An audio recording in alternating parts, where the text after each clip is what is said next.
La présente cassette est un montage de 3 séquences, qui sont 3 aspects de l'instruction sciatique de Bernard de Montréal. Dans la première partie, Bernard de Montréal aborde les lois de l'initiation solaire, de la fusion de l'esprit avec l'ego jusqu'à l'étape d'intégration, c'est-à-dire l'harmonie réalisée entre l'esprit et l'ego de l'homme. La première question que je lui posais lors de cette interview fut la suivante. Bernard de Montréal, à quel moment de son évolution l'homme commencera-t-il à prendre le contrôle de sa vie ?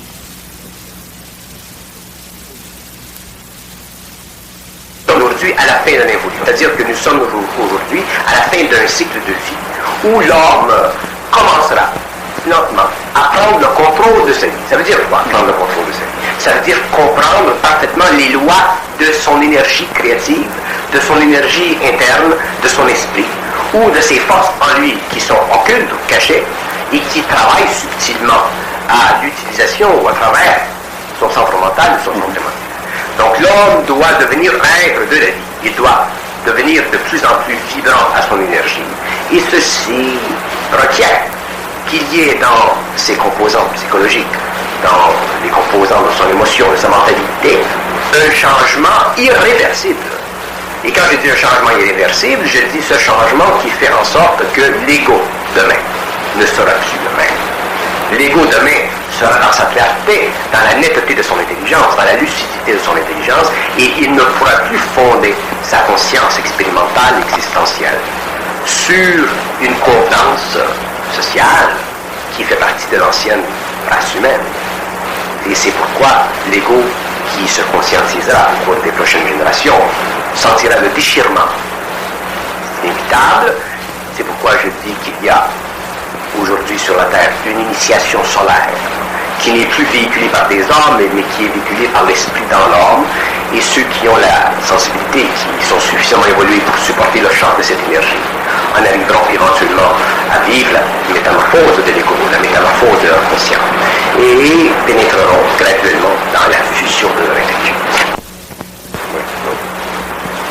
Alors si la fusion permettait de donner un sens à l'expérience de vie de l'homme, là, est-ce que cela veut dire pour autant que ça serait supprimer sa souffrance? Est-ce qu'il y a un dénominateur commun, par exemple, chez les gens qui sont en cours de fusion? Est-ce que ce serait la souffrance? Est-ce que ces gens-là vont être capables de s'en débarrasser un jour? Ou pourquoi la souffrance?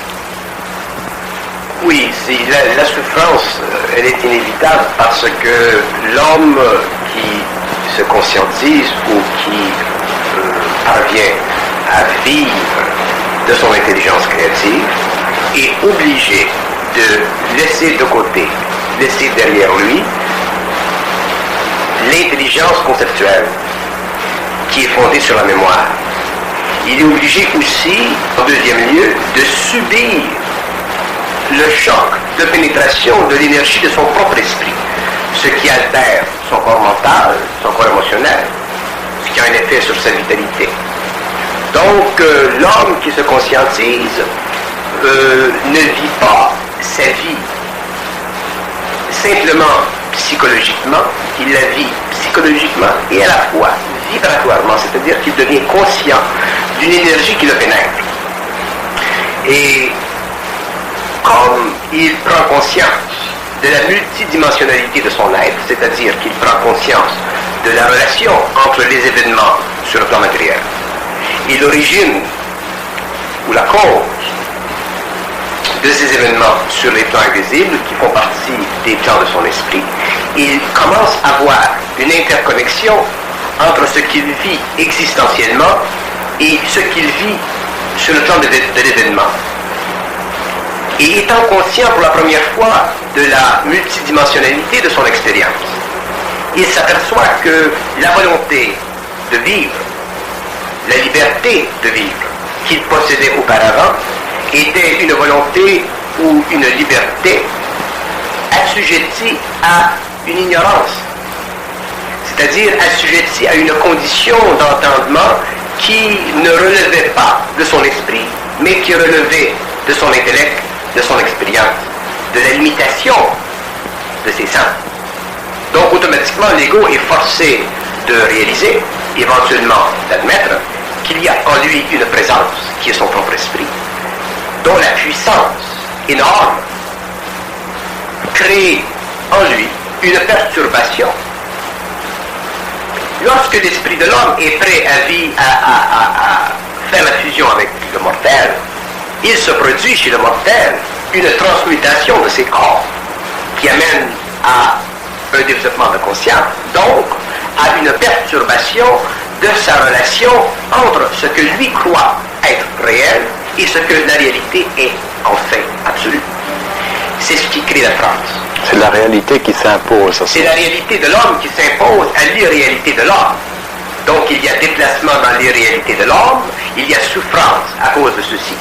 Parce qu'un homme qui est conscient de sa réalité, qui est dans sa réalité, n'a plus à souffrir parce qu'il y a eu ajustement entre sa réalité et lui-même, entre son esprit, son énergie et lui-même. À ce moment-là, il y a automatiquement une harmonie sur son plan de vie terrestre et il ne souffre plus parce que sa conscience est trop grande. Elle englobe la particularité événementielle de sa conscience pour lui donner une compréhension profonde de la relation entre l'événement et son esprit. Et comme l'esprit fait partie de la lumière de l'homme, comme l'esprit fait partie de l'intelligence de l'homme, comme l'esprit c'est l'essence de l'homme vit l'événement essentiellement. Donc, il enlève à l'événement la fortuité existentialiste pour lui donner le caractère absolu, transformationnel, qui lui donne inévitablement une conscience nouvelle. Donc sa souffrance n'est plus, comme dans le passé, une souffrance purement expérimentale pour le bénéfice de sa mémoire. Elle devient une souffrance transformationnelle pour le bénéfice de sa conscience. Mais au tout début de son expérience de fusion, lorsque l'esprit prend contact avec l'intellect ou avec l'ego ou avec le mortel, la personne ne doit pas pouvoir identifier l'esprit. C'est beaucoup trop vague, l'esprit. Comment est-ce qu'elle peut identifier un contact? Elle l'identifie graduellement au fur et à mesure que la nature même de ses pensées change. Lorsque l'esprit prend contact avec l'homme, il se produit d'une façon particulière à chaque individu une identification quelconque avec son esprit. Et ceci se fait sur les plans subtils de l'esprit, donc sur le plan mental de l'homme, et avec le temps, l'expérience, l'homme s'aperçoit qu'effectivement, son esprit, c'est lui, sur un autre plan. Mais est-ce qu'au départ, il ne va pas lui donner d'autres étiquettes Oui, parce qu'au départ, l'homme, n'étant pas encore parfaitement en contrôle de son expérience, n'étant pas encore parfaitement assied sur le vaste domaine du relationnel entre son esprit et lui-même, il est obligé de prendre un certain temps pour s'ajuster. Et c'est cet ajustement-là qui amène l'homme à dépasser les voiles spirituelles, parce que l'homme a tendance à spiritualiser son contact, ou le contact avec son esprit. Et cette spiritualité fait partie naturellement de l'émotivité dans son mental. Et avec le temps, il dépasse cette condition spirituelle, et inévitablement, la fusion grandit, inévitablement, le choc devient plus intense, la rébellion de l'homme se fait de plus en plus profonde, et lorsque l'homme est arrivé à un très très haut niveau de fusion, il est capable de se rebeller contre son esprit. Mais lorsqu'il se rebelle contre son esprit, ce n'est pas contre son esprit qu'il se rebelle, il se rebelle contre les outils utilisés par son esprit, qui sont les événements et les pensées. Donc à ce moment-là, il épure énormément son corps émotionnel, il transforme énormément son corps mental et éventuellement il devient très lucide, c'est-à-dire qu'il est capable de capter instantanément la relation entre lui et son esprit, l'intention de son esprit. Et quand l'homme est capable de capter l'intention de son esprit, il est dans son esprit, il y a une fusion entre lui et son esprit, il y a automatiquement chez l'homme le développement d'une conscience universelle qui est proportionnelle à l'évolution de son esprit. Maintenant, quant à vous, Bernard, vous n'avez jamais été très éloquent concernant votre propre expérience dans ce domaine-là. En conférence, je vous ai rarement entendu faire le récit de ce que vous avez vécu personnellement. Comment vous avez vécu cette fusion? Est-ce que vous avez souffert vous-même? Oui, j'ai souffert énormément. J'ai vécu ce que j'appelle le martyre mental, c'est-à-dire que j'ai vécu à la limite de mon mental pendant 14 années. J'ai vécu pendant 14 années la lutte entre mon ego et mon esprit. mais étant supporté par mon esprit, autrement dit, ayant un corps mental suffisamment solide pour supporter le choc de mon esprit, je peux, pendant des années, constamment mettre mon esprit à l'épreuve. Mettant mon esprit à l'épreuve, ça me permettait inévitablement d'en arriver un jour à corriger la différenciation entre mon esprit et mon ego. Si je mettais mon esprit à mon épreuve, autrement dit, si mon esprit fait partie de moi, si mon esprit c'est mon essence, je peux faire ce que je veux avec le matériel de vie que me propose mon esprit, expérimentalement, pour la transmutation des corps. Okay. Mon esprit se décide, à un certain moment de mon évolution, de fusionner avec moi, avec le mortel, avec mon corps physique. Bon, ça fait partie de la décision, de l'intention de mon esprit. Mais moi, l'homme Montréal en chair et en os, l'homme qui possède un système nerveux, l'homme qui a des limites sensorielles, l'homme qui a une très grande sensibilité, l'homme qui est réceptif à cette énergie, qu'est-ce qu'il va faire, lui? Il va se laisser martyriser par son esprit. Alors, selon le pouvoir de son esprit, selon le pouvoir de mon esprit, je pouvais supporter certains martyrs. Mais c'est là que s'installe la révolte dont vous aviez fait allusion. C'est là que s'installe la révolte. Donc, éventuellement, la révolte s'est installée parce que, éventuellement, au cours des années, je vous assure que j'ai perdu ma spiritualité. Je suis rentré dans une conscience objective de l'irréel ou de l'irrationnel ou de l'invisible. Donc, avec le temps, j'ai commencé à reconnaître les signes avant-coureurs de la précédence de ma relation avec mon esprit. J'ai commencé à réaliser que l'homme n'est pas sur la terre pour son esprit, mais que l'esprit est pour l'homme. J'ai commencé. Et de temps à autre, je communiquais avec mon esprit dans une lutte mentale et je disais à mon esprit, écoute, moi je ne suis pas ici pour subir ta présence en moi d'une façon interminable et dans la souffrance. Je suis ici pour éventuellement équilibrer ta présence en moi pour que toi et moi, ensemble, nous puissions faire sur le plan matériel quelque chose. Et lorsque j'ai saisi ceci m'a pris un certain nombre d'années, au moins 7-8 années. Quand j'ai saisi ceci, j'ai commencé à être et à vivre à la fine pointe de mon intelligence. Non de mon esprit, à la fine pointe de mon intelligence créative. Et c'est à partir de ce moment-là que j'ai commencé à arracher à mon esprit les secrets de sa domination, les secrets de sa présence, les secrets de son évolution, les secrets de l'évolution du cosmos, les secrets de la mort, les secrets de tout ce qui fait partie du monde de l'esprit. Et à partir de ce moment-là, j'ai réalisé que l'homme nouveau, possède en lui une clé qui n'a jamais été révélée par l'esprit à l'homme, mais que l'homme devait arracher à l'esprit, afin de s'instruire de sa relation avec l'esprit, afin de ne plus être assujetti à l'esprit, comme il le fut pendant l'évolution. Et à partir de ce moment-là, j'ai commencé à sentir ce que c'est que ça veut dire d'être bien dans sa peau, ce que c'est que ça veut dire d'être heureux sur la terre, ce que c'est que ça veut dire d'être parfaitement dans l'équilibre de l'intérieur et de l'extérieur. J'ai commencé à réaliser ce que nous appelons un fusion, mais non pas dans le caractère occulte de sa définition, mais dans le caractère expérimental de sa finition. Et après la fusion, je me suis aperçu qu'il y a une impassion. La fusion, c'est une chose, parce que la fusion, c'est une forme de possession. Les hommes qui sont inconscients sont possédés par leur esprit à travers tout le mécanisme de l'âme. Les hommes qui se conscientisent sont possédés par leur esprit à travers la spiritualité de l'âme. Et l'homme qui a été éprouvé énormément et durement par son esprit passe du stade de la fusion à l'intégration. Et quand l'homme est arrivé à l'intégration de sa fusion, il devient absolu dans sa conscience, c'est-à-dire qu'il a le pouvoir de vérifier instantanément avec son esprit la justesse de sa parole, la justesse de son acte. Donc il y a parfaite harmonie entre l'invisible et le matériel, il y a parfaite harmonie entre l'esprit et le mortel, il y a automatiquement parfaite harmonie dans le processus créatif qui naît de l'activité de l'esprit, bien ajusté au mental, bien ajusté à l'émotionnel, bien ajusté au vital et bien ajusté au physique. Et c'est à partir de ce moment-là que l'homme commence à sentir qu'est-ce que c'est être un homme sur une planète. C'est à partir de ce moment-là que l'homme commence à sentir qu'il fait partie, non pas simplement d'une race différente, mais d'une conscience nouvelle. C'est à partir de ce moment-là que le doute n'existe plus dans l'homme. Et quand le doute n'existe plus dans l'homme, il explose en lui la conscience du réel qui est manifestée créativement par sa parole et qui est le produit de sa relation étroite avec un esprit qui ne peut plus le berner. La conscience créative, ce n'est pas ce que les hommes spirituels aujourd'hui croient. La conscience créative ne vient pas à l'homme ainsi, avec facilité. La conscience créative est le produit de la lutte de l'homme avec son esprit pour la conquête du monde de la pensée.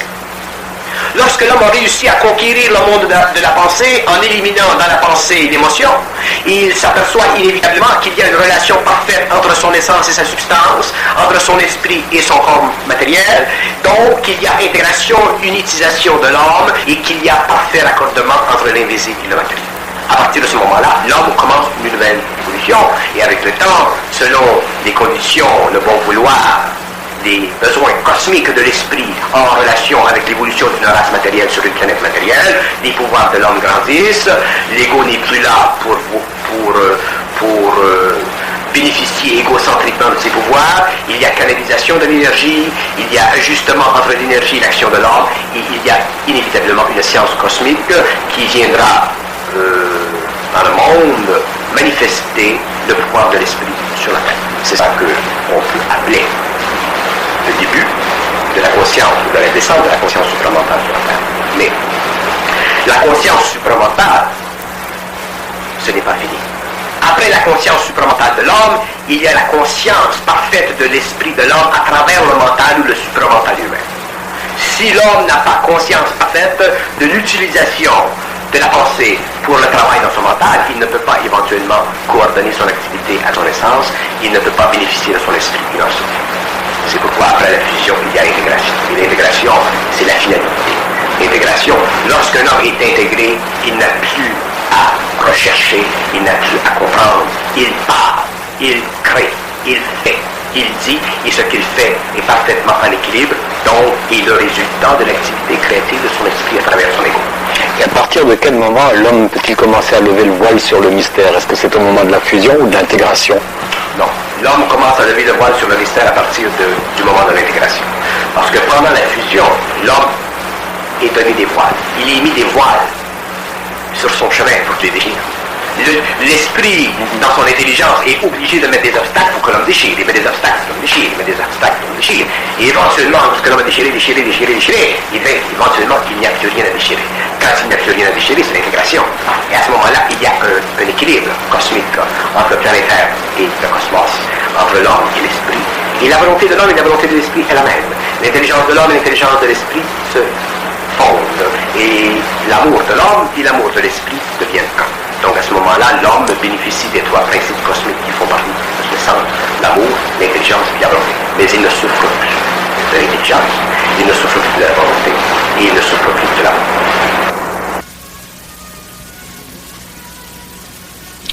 La deuxième partie de cet enregistrement devrait permettre à l'homme de se situer face au travail initiatique, face à la parole de Bernard de Montréal, qu'il faut comprendre en fonction de la vibration et non de la forme. Puisque je vous parle en tant qu'initié, c'est-à-dire que puisque je vous parle en fonction d'une conscience qui est sans aucune restriction le produit de l'activité de mon esprit sur mon ego, ce que je vous dis quand je vous parle, il faut que vous le laissiez pénétrer lentement. Il ne faut pas que vous essayiez de comprendre, de vous situer personnellement vis-à-vis de ce que je vous dis. C'est jamais ce que je vous dis qui compte pour le moment. Pour le moment, ce qui compte, c'est que je vous parle. Si vous prenez ce que je vous dis à la lettre, si vous essayez de comprendre, de vous situer vis-à-vis de ce que je vous dis en fonction de votre psychologie, c'est évident que vous ne pourrez pas en arriver un jour à saisir les nuances subtiles de votre propre esprit avec votre propre ego. Ce que vous allez faire, c'est que vous allez développer des attitudes philosophiques quelconques, ou des mécanismes psychologiques quelconques, en relation avec ma parole. Ma parole, c'est un couteau à deux tranchants. Je ne montre jamais par ma parole ce que je veux dire. C'est jamais dans ma parole que vous découvrirez ce que je vous dis. C'est jamais dans ma parole que vous pourrez comprendre ce que je veux dire. La parole de l'initié, c'est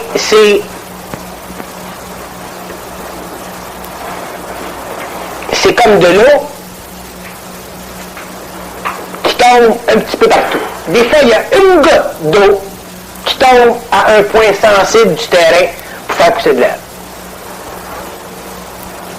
C'est pas comme l'eau qui descend d'une chanteuse, concentrée dans un espace. C'est totalement diffus. C'est totalement vibratoire. C'est pas catégorique, c'est pas cartésien, c'est pas philosophique, c'est pas psychologique, c'est pas spirituel. C'est totalement occulte. C'est-à-dire que c'est totalement voilé. Donc, quand je m'adresse à vous autres dans des conférences où je semble soulever des aspects de la vie, des comportements humains vis-à-vis de la vie, des comportements de l'ego vis-à-vis de l'esprit, ce qui compte, c'est pas la forme que prend la parole quand je parle. Ce qui compte, c'est la vibration qui s'installe et qui, demain, dans un certain temps, vous amènera à regarder ou à voir ou à sentir ou à percevoir quelque chose en fonction de votre propre expérience qui peut-être n'a rien à faire avec ce que je dis ce soir ou dans telle ou telle conférence. C'est totalement vibratoire. Si vous vous attelez à ce que je dis, surtout dans des domaines subtils, dans des domaines personnels, dans des domaines qui conviennent à votre expérience, et que vous prenez la soupe pour la saveur, c'est évident que vous ne pourrez pas absorber ce que je dis. Vous allez faire des erreurs. Vous allez vous créer des contraintes. Quand je vous parle, je ne sais pas pourquoi est-ce que je vous parle. Je sais pourquoi est-ce que je vous parle. Je ne sais pas ce que je vais vous dire. Je sais quand je vous le dis. Donc, automatiquement, je réfléchis instantanément pour un besoin qui est quelconque, qui est occulte, que je sais si je me le demande, que je peux étudier si je le veux, que je peux expliquer si c'est nécessaire, mais qui ne réfléchit pas le besoin chez vous de le comprendre d'une façon didactique. Plus je confronte la réalité de l'homme avec la réalité de ce qu'il pense, plus c'est nécessaire pour moi de ne pas s'atteler à la forme et de simplement vivre la vibration. C'est les vibrations qui comptent, pas la forme. La vibration, elle, par exemple, fera dans son temps, dans chacun de nous autres, le travail qu'elle doit faire. C'est-à-dire qu'elle ouvrira des portes à la compréhension de l'ego vis-à-vis son propre esprit. C'est la vibration, c'est pas la forme. Alors, je vous le dis parce que quand je parle en fonction d'un terrain d'expérience qui est personnel, qui est subtil, qui est extrêmement varié, qui n'est pas catégoriquement joint à une doctrine, à ce moment-là, c'est à vous autres de prendre ça bien aisé et de ne pas vous impliquer psychologiquement dans ce que je vous dis.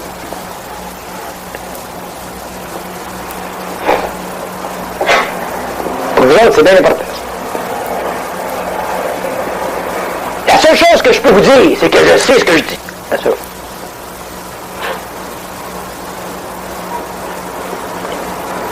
Mais ce que je dis, où ça va tomber, qu'est-ce que ça va faire, ça fait partie de la vibration. Ça fait partie du travail initiatique.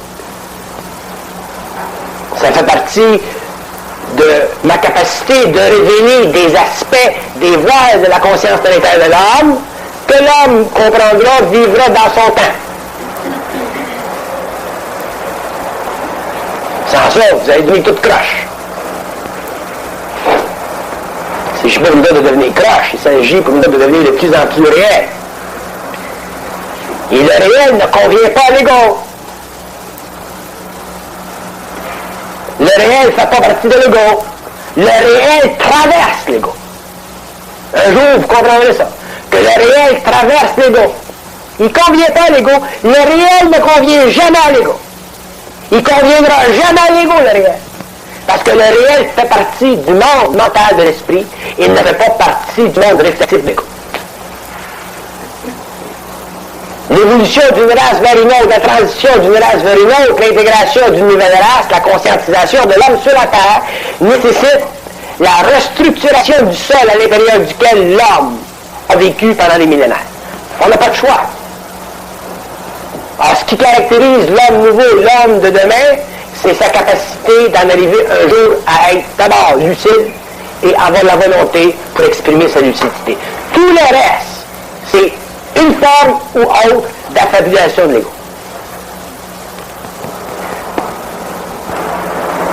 On vit à la fin d'un âge. On vit à la fin d'une période. Ce qu'on a pensé pendant la période précédente ne vaudra plus demain. Non pas parce que c'est pas bon ce qu'on pense, mais parce que demain on sera autre chose. Demain l'homme sera autre chose. Il commence déjà à être autre chose.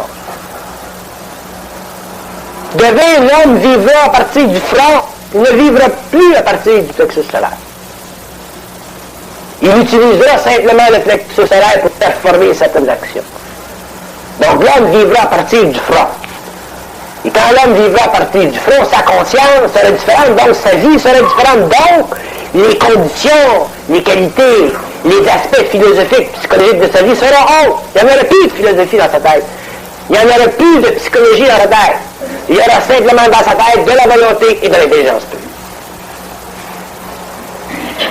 On gravite lentement vers ça, malgré nous-mêmes. Donc, ce que je vous dis, surtout quand je traite de sujets délicats, c'est pas pour vos deux oreilles, c'est pour votre esprit. Pour réveiller en vous, pour faire vibrer en vous votre esprit qui, en conséquence, fera vibrer votre ego. L'esprit, c'est télépathique. L'ego, c'est rébarbatif. C'est toujours rébarbatif, l'ego.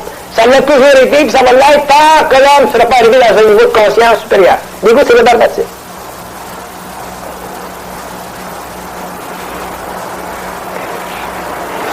On veut vivre une conscience universelle, on veut vivre une conscience globale, totale, perfectionnée, et en même temps, on veut bénéficier du soulagement psychologique qu'on se donne égoïquement vis-à-vis de cette conscience-là. C'est une illusion. C'est une illusion.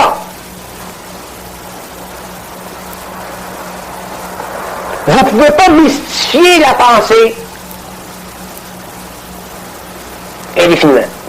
Un jour ou l'autre, elle va se démystifier la pensée. Puis quand elle va se démystifier la pensée, vous allez vivre au niveau de votre volonté et de votre intelligence d'une façon différente que vous vivez aujourd'hui. En attendant, vous pouvez la mystifier, votre pensée. Ça fait partie de vos attributs. Mais un jour, vous ne pourrez plus la mystifier, votre pensée. Autant aujourd'hui, vous avez un centre d'intériorité égoïque. Autant un jour, vous n'aurez plus.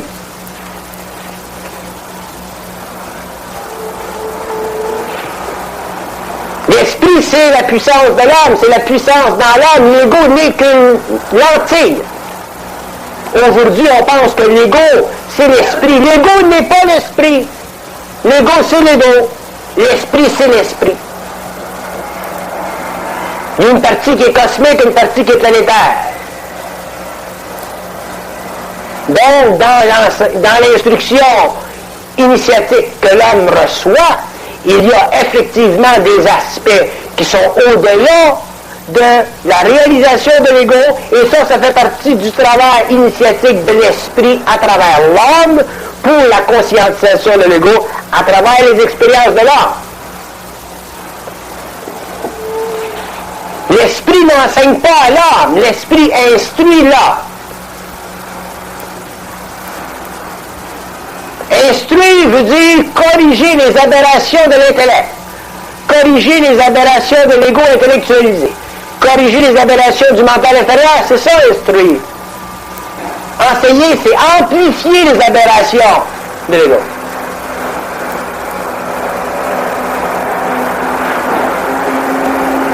Plus l'homme va avancer sur la terre dans sa conscience, plus il va se transformer, donc plus il vivra différemment demain qu'il vit aujourd'hui. Donc les conditions aujourd'hui qui sont pour lui inévitablement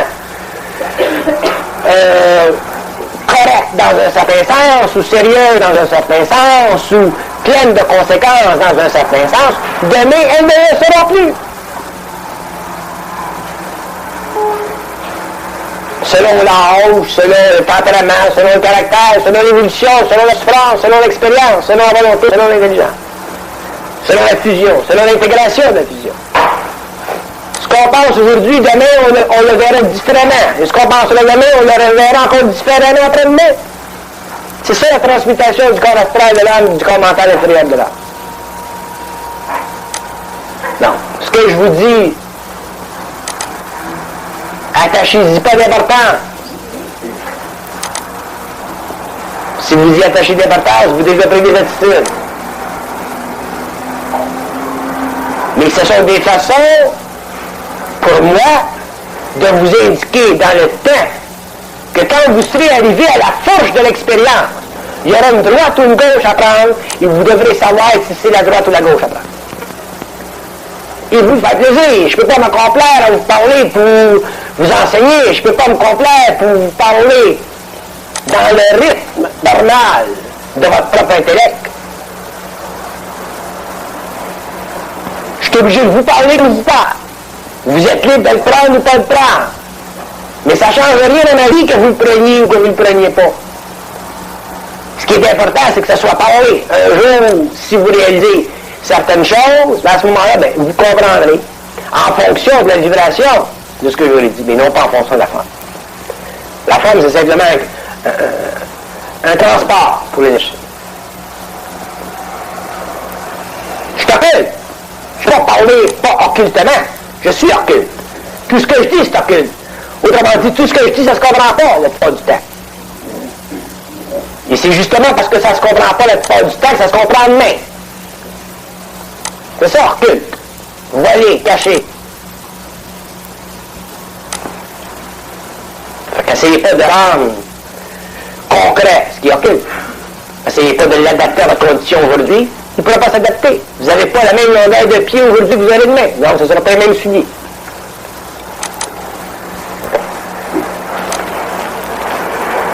Mon travail, c'est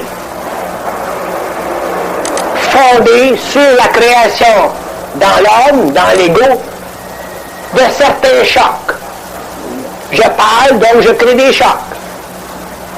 Les chocs sont plus ou moins grands selon votre capacité de les absorber sans mettre votre pied dans votre tête.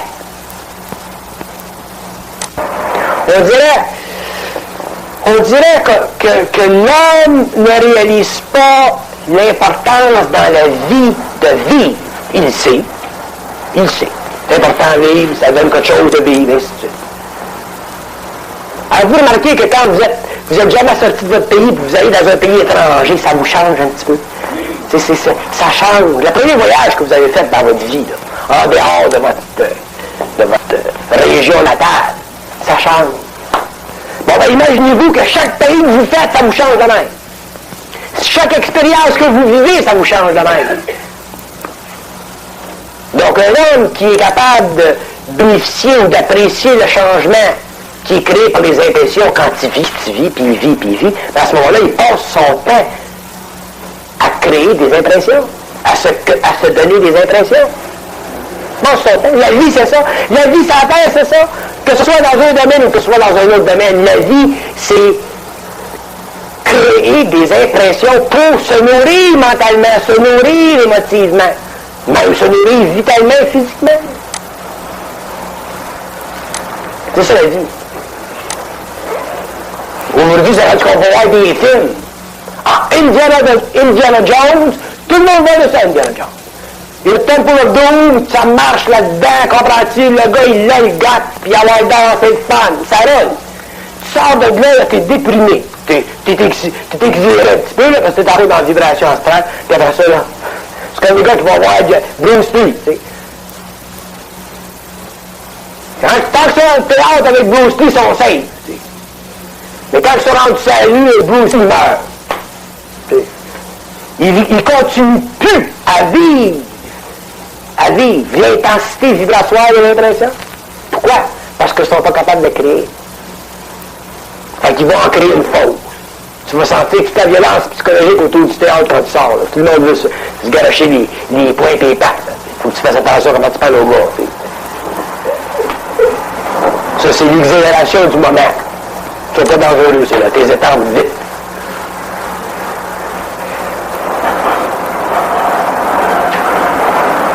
Mais dans chaque être humain, il y a un homme qui veut prendre forme, il y a un homme qui veut se manifester, il y a une femme qui veut se manifester, il y a un être qui veut se composer et se recomposer.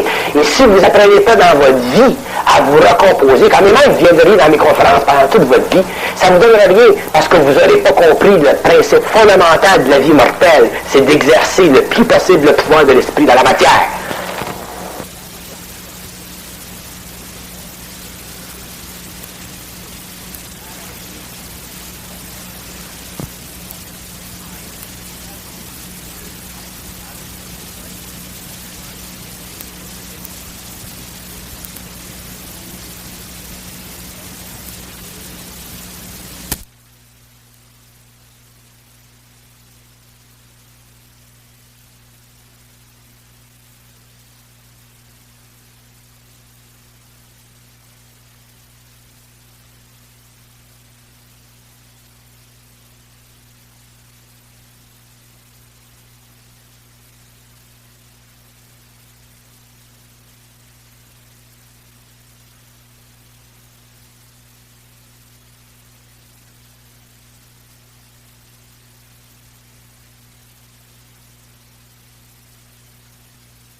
Je crois que le couple, comme tout, la matière, comme la forme, sera muté. Il y aura transmutation à tous les niveaux. C'est inévitable, puisque l'homme sera de plus en plus imbu d'esprit, donc il y aura transmutation de la forme. Et je crois que le couple que nous connaissons, que nous avons connu dans le passé, qui était fondé sur l'insécurité, qui était fondé sur l'amour subjectif, personnel, qui était fondé aussi sur certaines règles du jeu, comme nous connaissions il y a 25 ans dans la relation entre le mariage et l'Église, ainsi de suite, le couple sera transmuté, c'est-à-dire que les individus, dans ce temps-là, vivront le couple non plus en fonction d'une intimité émotive, mais en fonction de leur esprit. Donc, l'individu, l'homme et la femme, étant tous les deux dans leur esprit, c'est-à-dire dans leur intelligence créative, ayant la synthèse de leur émotion, de leur mental, de leur être, seront capables de vivre une alliance que nous appelons le couple, mais une alliance qui sera forte, qui sera un roc, qui ne sera plus assujetti aux forces extérieures, mais qui sera une composante intégrale du pouvoir créatif de l'homme et de la femme, et ça, que ces deux actes sont sur le matériel. Autrement dit, le couple dans l'avenir, je le vois comme étant une nouvelle redéfinition de l'alliance entre l'homme et la femme, et cette alliance sera le produit de la gestion du matériel créatif de l'homme et de la femme, et non plus le produit de l'approbation sociale, ou l'orientation sociale, ou l'évolution sociale, afin de permettre que la société soit régie sur le plan de l'expérience par des paramètres qui stabilisent son économie politico-sociale. Le couple sera totalement éternisé, c'est-à-dire que le couple sera quelque chose de créé par l'homme et la femme, pour l'homme et la femme et pour la société. Mais il y aura automatiquement un bien-être social qui résultera de cette nouvelle définition du couple, parce qu'à ce moment-là, le couple ne sera plus sujet aux crises qu'il a connues dans le passé. Donc, le couple sera beaucoup plus stable, il sera beaucoup plus beau, il sera dans un sens cosmique, c'est-à-dire qu'il sera réel. Donc un échange se ferait vibratoirement au niveau de l'esprit plutôt qu'en faisant entrer des composantes émotionnelles. Voilà. Est-ce qu'il peut en être de même rapport avec les gouvernements, les pays, les races, etc. Est-ce qu'il est possible d'avoir des échanges à ce niveau-là qui sont de culture? Oui, ce sera la même chose. Parce que l'esprit est une force cosmique, est une force dans l'universel qui pénètre tous les aspects de la vie d'une planète. L'esprit, ce n'est pas simplement quelque chose qui se manifeste sur le plan individu. C'est quelque chose qui pas vu et qui a des retombées incroyable à l'échelle infinie, et éventuellement les gouvernements seront affectés par cette énergie. Ils vont dans les gouvernements des individus ressortir de la grande masse politique et commencer à redéfinir la nature de l'homme, commencer à regarder l'horizon de l'homme et à projeter dans la vie politique des plans, des modèles de vie qui, aujourd'hui, nous appelleraient comme absolument impossibles. Je crois que pour que ceci se fasse, il sera nécessaire que l'homme vive sa crise jusqu'au bout. Et c'est pour ça que je dis que cette nouvelle redéfinition du politique, cette nouvelle redéfinition de la société, en fonction de l'énergisation du mental de l'homme, se fera après la crise. L'homme devra payer le prix de la crise pour bénéficier du pouvoir de l'esprit, tant sur le plan individuel que sur le plan collectif. Bon, à travers cette crise évolutive douloureuse mais nécessaire, peut-être même salutaire, il est donc remise en question perpétuelle de tous nos systèmes de valeurs, de nos systèmes philosophiques de pensée, systèmes économiques, sociaux, religieux, etc. Et il y a également, certainement pour l'homme, un seuil de souffrance qui va lui être intolérable, imposé et intolérable.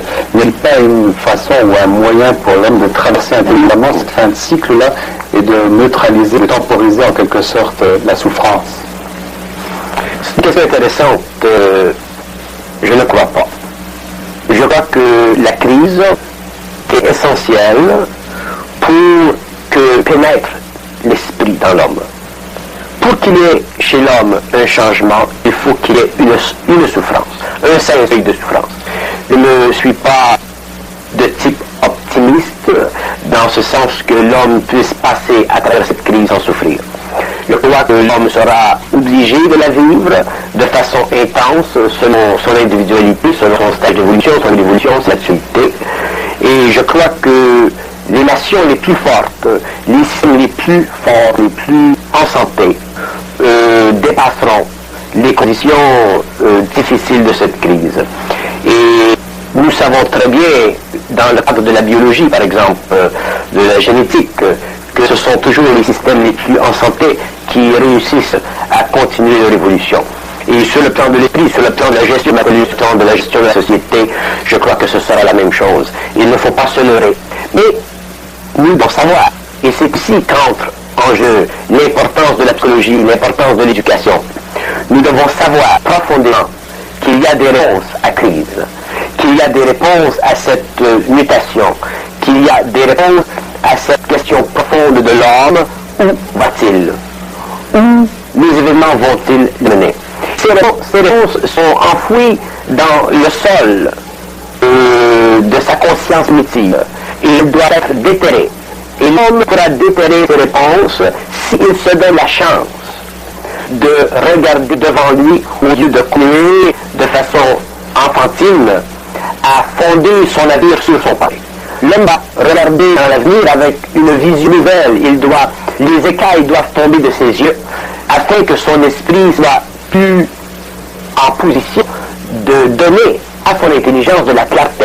Et si l'homme, au niveau de son intellect, se refuse d'absorber les nouveaux rayons de cet esprit qui essaie de pénétrer son intelligence, il est évident qu'il souffrira parce qu'il fondera son expérience présente sur sa mémoire. Il verra des clichés sombres. Il se nourrira de pensées sombres. Et automatiquement, son émotivité aggravera la situation. Et sur le collectif, ceci pourra facilement mener à une névrose, à une contagion sociale, à une déprogrammation psychique sociale, de sorte que l'homme trouvera dans la terreur, trouvera dans la dissolution rapide et animale du système de vie la réponse optée. Et ce ne sera pas là. Ce ne sera pas dans le terrorisme des idées, Ça ne va pas dans le terrorisme de l'armement, ce ne sera pas dans le terrorisme de l'activité intellectuelle contre l'homme qu'il pourra ouvrir la réponse à son avenir. L'homme sera obligé de prendre possession de ses sens, c'est-à-dire possession de son esprit. Il sera obligé de regarder en face les événements. Il est dit que les événements tels qu'ils sont aujourd'hui sur la Terre ne sont pas simplement le reflet de son activité, mais sont le reflet de l'activité de l'homme à travers son intellect primitif. Et lorsque l'homme aura réalisé ceci, il aura vu que son intellect, qu'il croit être son intelligence, n'est pas aussi intelligent qu'il le croit, il commencera à comprendre quelque chose, et là, il se donne la peine de s'asseoir, de réfléchir et de prendre conscience. L'homme doit prendre conscience, c'est-à-dire qu'il doit commencer à toucher du doigt ce qui, dans le passé, a toujours été refoulé, ce qui a toujours été emmuré dans les trous. L'homme va prendre conscience que la vie, c'est la puissance. La vie, c'est puissant. Et lorsque la vie passe à travers l'homme, soit sociale ou individuelle, elle crée un raz-de-marée. Cette raz-de-marée, c'est la crise, et ensuite vient un autre cycle. Donc je ne crois pas que l'homme vivra la fin du cycle assis sur son balcon, sans broncher. Je crois que l'homme verra gaz, sera obligé de voir des choses, sentir des choses, et voir jusqu'à quel point il a été idiot. Et tant que l'homme ne réalisera pas qu'il a été idiot, il ne pourra pas commencer à comprendre ce qu'est l'intelligence. Parce que, comme je dis, l'intelligence créative, ce n'est pas de l'intellect. Il y a une marge infime entre ce que nous considérons de l'intelligence créative et ce que nous connaissons comme étant de l'intellect. Il y a une marge infinie, et cette marge sera connue, investiguée, comprise au fur et à mesure que l'homme vivra cette transmutation active, cette transmutation mentale. Et alors, l'après-crise, la genèse d'un monde nouveau, comment voyez-vous ça? L'après-crise, je la vois comme la structuration mondiale sur le plan de la politique. Je la vois comme l'effort inexorable, inévitable et essentiel de tous les gouvernements de se regrouper dans une mentalité politique nouvelle. Je la vois comme étant une phase où le nationalisme obscurantiste que nous connaissons aura été éliminé. Je la vois comme étant une phase où il y aura eu synthèse entre la Russie et les États-Unis. Je la vois où il y aura eu une réorganisation des priorités.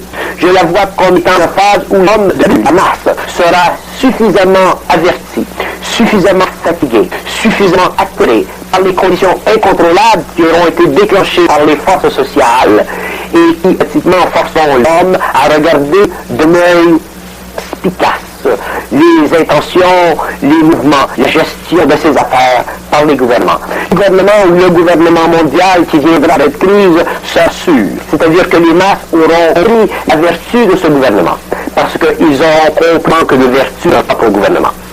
Donc je vois l'après-crise comme étant un âge nouveau où la guerre n'existera plus, parce qu'il n'y aura plus dans l'homme suffisant de force anti-homme. Ces forces auront été à la science, et c'est pour ça que je dis la science est nécessaire, parce que c'est cette énergie dans l'homme qui, sur le plan social, ici sur le plan individuel, éliminera en lui l'animalité obscurantiste, primitive, égoïste et nationaliste que nous connaissons aujourd'hui, qui terrorise les masses, qui donne le profit à certains monopoles, à certaines grandes puissances, et qui empêche que nous ayons sur la Terre une géopolitique inébranlable, c'est-à-dire une géopolitique de la vie, elle est planétaire et soutenue par des courants culturels, raciaux, nationalistes, mais intelligents au lieu de purement égocentriques. Alors on pourrait dire que la crise aura eu pour effet de développer le discernement. Justement, la crise aura eu de développer le discernement, il aura eu fait de forcer l'homme à reconsidérer, à regarder, fois avec des yeux nouveaux, la comptabilité, sa gestion. Et l'homme a tellement souffert dans cette crise, et je ne crois pas que ce que nous vivons aujourd'hui est la fin, l'homme aura tellement souffert de cette crise qu'il voudra le repos. Ce sera le coup du guerrier. En attendant, la situation de l'homme, c'est une sollicitation permanente pour différents mouvements, pour différentes religions, différents systèmes philosophiques. Il est charrié d'un mouvement à l'autre. Et il perd l'équilibre, il vacille, c'est un vertige qui frôle la mort. Exactement. Et il y a de plus en plus de cas de suicide, de plus en plus de cas de dépression. Oui. Quelles sont les forces qui sont sous-jacentes à ces états dépressifs? Ce sont les forces de l'esprit. Ce sont les forces de l'esprit qui forcent l'homme à reconsidérer sa position, qui forcent l'homme à regarder d'une façon nouvelle la gestion de son patrimoine. Ce sont des forces qui passent à travers, comme vous le dites, différents mouvements, différentes sectes, différents circuits politiques. Il y a des hommes, naturellement, sur la Terre qui ont multiples options, qui s'intéressent à telle chose, d'autres hommes qui s'intéressent à telle chose, et toutes les choses, quel que soit leur nom, quelle que soit leur dénomination, quelle que soit leur option ou leur orientation, font partie de l'expérience de l'homme. Je suis absolument convaincu qu'aujourd'hui, sur la Terre, la race humaine vit ce que j'appelle une conscience expérimentale. Elle ne vit pas une conscience créative. L'homme vivra une conscience créative après la fin du cycle, et la conscience expérimentale que nous connaissons aujourd'hui, et qui a et l'expérience de l'homme pendant des millénaires, sert à une chose, à perfectionner les mécanismes, c'est-à-dire les principes qui constituent sa corporalité matérielle et sa corporalité invisible, c'est-à-dire sa vitalité, son motif et sa réalité. Donc, l'homme a vécu une conscience expérimentale, il a été, dans ce sens, à demeurer aveugle, il y a eu des pressions et dans son mental par des forces qu'il ne connaît pas encore aujourd'hui, qui sont encore très obscures, des forces très intelligentes qui ont réussi, cours grec, à amener l'homme à la fin du XXe siècle, à l'apothéose de la composition organique, à l'apothéose de définition mentale émotive, autrement dit, à la totalisation de sa possibilité en tant qu'être humain terrestre.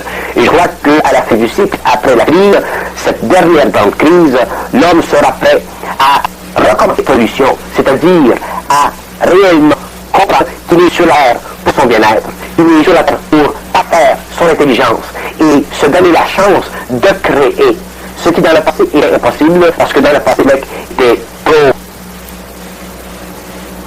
ou je dirais, art des formes dont il ne connaissait pas les lois. Donc l'homme ne connaissant pas le passé, il est obligé de vivre le mieux possible, tandis que demain l'homme connaîtra son esprit, c'est-à-dire qu'il sera capable de faire la synthèse de cette énergie sur le plan mental et de diriger à sa volonté, selon sa volonté, l'évolution de son unité.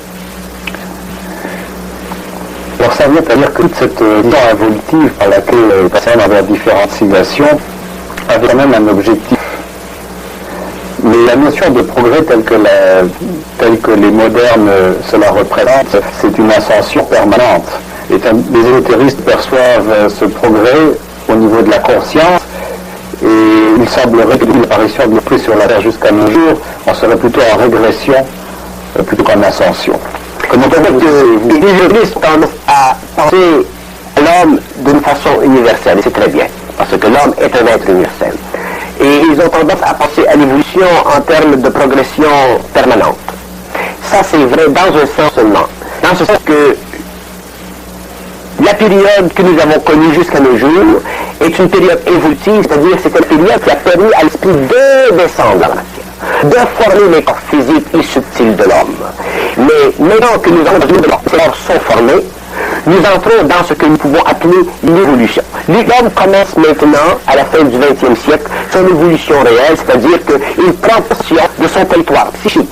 Tandis qu'auparavant, l'homme était esclave de son territoire psychique. Il était esclave de ses rêves, il était esclave de ses fantômes, de ses fantaisies, il était esclave de sa pensée subjective, de ses émotions. Tandis que l'homme de demain ne sera plus esclave de formes qui constituent la dimensionnalité de son intelligence, parce qu'il a connu la synthèse de l'esprit, ou de cette énergie créative avec son mental. Donc nous sommes dans une phase qui est évolutive, et nous sortons d'une phase qui était effectivement évolutive. Et derrière ces deux phases, il y a une acquisition de conscience, mais acquisition de conscience, et ceci je le considère comme important, acquisition de conscience non par le bénéfice de l'ego, mais pour le bénéfice des forces intelligentes qui sont sous-jacentes à l'organisation matérielle de l'homme.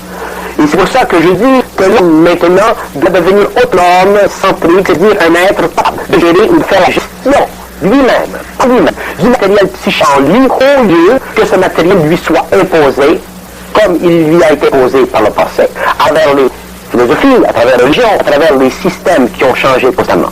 Donc l'homme doit commencer à s'élever sous ses pieds, le roc de la vie, c'est-à-dire le roc de la pensée, c'est-à-dire le pouvoir de la pensée. Et de ne jamais pouvoir regarder derrière lui et dire, bon, il y a 50 ans, il y a un an, nous étions primitifs, nous avons fait des erreurs, nous devons corriger. L'homme a tout le temps de corriger son évolution. L'homme a tout d'énergie à corriger et effacer sur le tableau de la vie les choses qu'il a composées. L'homme doit être suffisamment équilibré à la synthèse et à la mi-tension, être capable d'instantanément lire parfaitement les événements créatifs de sa vie afin que la science fasse un rythme très rapide pour que l'homme éventuellement soit capable de créer des systèmes parallèles avec les sciences qui existent dans le cosmos et qui pourraient actuellement rencontrer ou faire liaison avec celle de l'homme, donnant ainsi à l'homme une très grande puissance de relation des modèles de vie qui existent dans d'autres parties de la galaxie et nous permettre ainsi de connaître les différentes formes de vie, les différentes formes de conscience expérimentale qui existent dans ces mondes, mais qui ne sont alourdies par l'impuissance de l'activité de l'esprit à travers un ego qui a été trop humanisé pendant l'évolution. Bien, alors ça prend pour acquis que cette centralité qui a développé chez l'homme aboutit, il me semble, nécessairement vers une sorte d'autonomie. Quel va être le lien entre cette autonomie, cette individualité et la collectivité culturelle? C'est une question récente, encore une fois. Le lien sera très différent. Je ne vois pas l'homme de demain, l'homme ancien, l'homme qui possède toutes ses facultés, l'homme qui a le contrôle d'activité psychique en lui. Je ne vois pas cet homme comme étant un être qui sera assujetti au social. Il y aura une composante sociale qui sera le produit affirmatif d'une créativité individuelle. L'homme sera l'être, le paramètre important dans la société. Ce sera la société qui sera importante. Ceci ne veut pas dire que la société ne sera pas importante, mais ceci veut dire que le centre de force de l'activité vitale, biomentale sur la Terre sera dans l'homme. Et l'homme, à cause de son pouvoir relationnel, de sa capacité éventuellement télépathique, pourra créer un social qui sera vivant au lieu d'être amorphe et forcé d'être prisonnier des fortes influences qui circulent à l'intérieur de son médium. Aujourd'hui, nous savons très bien que dans la société ou dans le social, il y a des forces qui circulent et qui empêchent le social de réellement exploser dans une composante multidimensionnelle et créative. Bon, dans l'avenir, je vois que l'homme, à cause de sa centricité, de son autonomie, ne pourra pas, dans un sens, vendre son âme à la société. Autrement dit, il ne pourra pas vendre son âme au diable. Autrement dit, il ne pourra pas servir de maître à la fois le mensonge et le réel. Il sera obligé de vivre du réel parce que le mensonge, c'est-à-dire cet aspect à la fois binaire de la vérité et du faux, sera éliminé parce que l'homme ne vivra plus mentalement de la façon dont nous vivons aujourd'hui. L'homme aujourd'hui a besoin de la vérité et du mensonge pour se former une voie d'accès à un état de mentation suffisamment équilibré pour bien composer avec la vie. Mais ça, c'est parce qu'il est encore prisonnier de la mémoire. Il est encore prisonnier des formes qui lui ont été imposées par institutionnalisation. Tandis que l'homme de demain sera centrique, autonome, il verra, il saura par lui-même, il n'aura pas besoin d'aller chercher à l'extérieur dans la mémoire de l'humanité ou dans les archives les éléments nécessaires pour composer avec le social ou avec lui-même. Donc, il ne sera plus prisonnier de la dualité du mensonge et automatiquement, il sera libre de voir dans l'expression sociale de son intelligence des composantes créatives dynamiques qui ne pourront plus retarder sa relation avec le social et qui ne pourront plus empêcher le social de se métamorphoser constamment et de façon permanente afin de devenir de plus en plus une société de très haute civilisation permettant à l'homme pour la première fois de régir au lieu d'être régi. Donc dégager des lois de la polarité, les structures sociales n'auront plus qu'à se plier à son nouveau point de vue, à cette nouvelle alternative. Exactement. La société sera alimentée par l'homme créatif, elle sera alimentée par sa créativité, mais les forces en elle, à l'intérieur d'elle, qui cherchent en général à épuiser ce qui dans l'homme est vital, seront impuissantes parce que l'homme sera trop puissant. Ce qui est envenu aujourd'hui, c'est que la société est devenue plus puissante que l'homme. L'homme n'a plus de puissance. Souvent, nous entendons dire des gens, l'homme est devenu un numéro. Et moins l'homme prend de responsabilité, plus le gouvernement est responsable pour lui. Exactement, et le gouvernement n'a pas de choix. Parce que le gouvernement ne peut pas voir que sa politique ou sa fonction de socialiser l'homme échoue. C'est normal. En guise de conclusion. En guise de conclusion, je dis qu'il est très important pour les individus dans le monde, pour les hommes d'intelligence, pour les hommes de bonne volonté, pour les hommes qui sont sensibles, intuitifs, de regarder pour la première fois leur nombril. Il est temps que l'homme commence à regarder son nombril et qu'il cesse de regarder le nombril des autres. Et quand l'homme se sera habitué à regarder son nombril, qu'il ne sera plus offusqué de regarder son nombril, qu'il n'aura plus la culpabilité de regarder son nombril, à ce moment-là, il commencera à regarder quelque chose qui est bien, et il verra que son nombril, dans le fond, c'est un soleil. Mais tant qu'il n'aura pas appris à regarder son nombril, il aura perdu de vue son individualité. Il est évident que dans le regard du nombril, dans cette expertise nouvelle, il y aura chez lui des erreurs. Il fera des erreurs parce qu'il se fixera trop sur son nombril. Mais ceci fait partie de l'expérience. Mais s'il ne commence pas à regarder son nombril, comment voulez-vous qu'il commence à regarder ce qui est en lui, dans sa tête, ce qui fait partie de son esprit, ce qui fait partie de sa réalité? Eh bien, merci beaucoup, Bernard de Montréal, et à la semaine prochaine.